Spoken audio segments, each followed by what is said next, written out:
കേരളത്തിൽ മിൽമ പാൽ വിതരണം തടസ്സപ്പെട്ടേക്കും. മിൽമ തിരുവനന്തപുരം മേഖലാ യൂണിയൻ ജീവനക്കാർ അനിശ്ചിതകാല സമരം പ്രഖ്യാപിച്ചതോടെയാണിത്. സർവീസിൽ നിന്ന് വിരമിച്ച MD ഡോക്ടർ പി മുരളിക്ക് കാലാവധി നീട്ടി നൽകിയതിൽ പ്രതിഷേധിച്ചാണ് സമരം. തീരുമാനം തിരുത്തിയില്ലെങ്കിൽ അനിശ്ചിതകാല സമരം ശക്തമാക്കാനാണ് CITU, INTUC യൂണിയനുകളുടെ തീരുമാനം. തിരുവനന്തപുരം മേഖലാ യൂണിയനിൽ നിന്ന് കഴിഞ്ഞ മാസം റിട്ടയർഡായ MD അദ്ദേഹം ഡെപ്യൂട്ടേഷനിൽ മലബാർ മേഖലയിൽ നിന്ന് MD ആയി ഡെപ്യൂട്ടേഷനിൽ തിരുവനന്തപുരം മേഖല യൂണിയനിൽ കൊണ്ടുവന്ന ആളാണ്.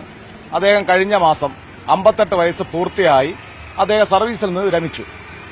ഏകദേശം 3.5 ലക്ഷം രൂപയോളം ശമ്പളം വാങ്ങുന്ന അദ്ദേഹം സർവീസിൽ നിന്ന് വിരമിച്ചതിനു ശേഷം അദ്ദേഹത്തിന് വീണ്ടും പുനർനിയമനം നൽകിക്കൊണ്ട് 2 വർഷത്തേക്ക് പുനർനിയമനം നൽകിക്കൊണ്ട് അദ്ദേഹത്തിന് വീണ്ടും പോസ്റ്റ് ചെയ്തു.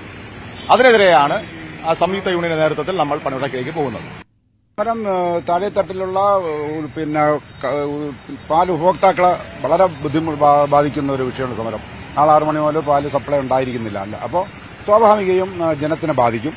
അതോടൊപ്പം തന്നെ പാല് സപ്ലൈ നടന്നില്ല എങ്കിൽ ആയിരക്കണക്കിന് കർഷകരുടെ പാൽ എടുക്കാൻ കഴിയാത്ത ഒരു അവസ്ഥയിലേക്ക് കാര്യങ്ങൾ പോകും.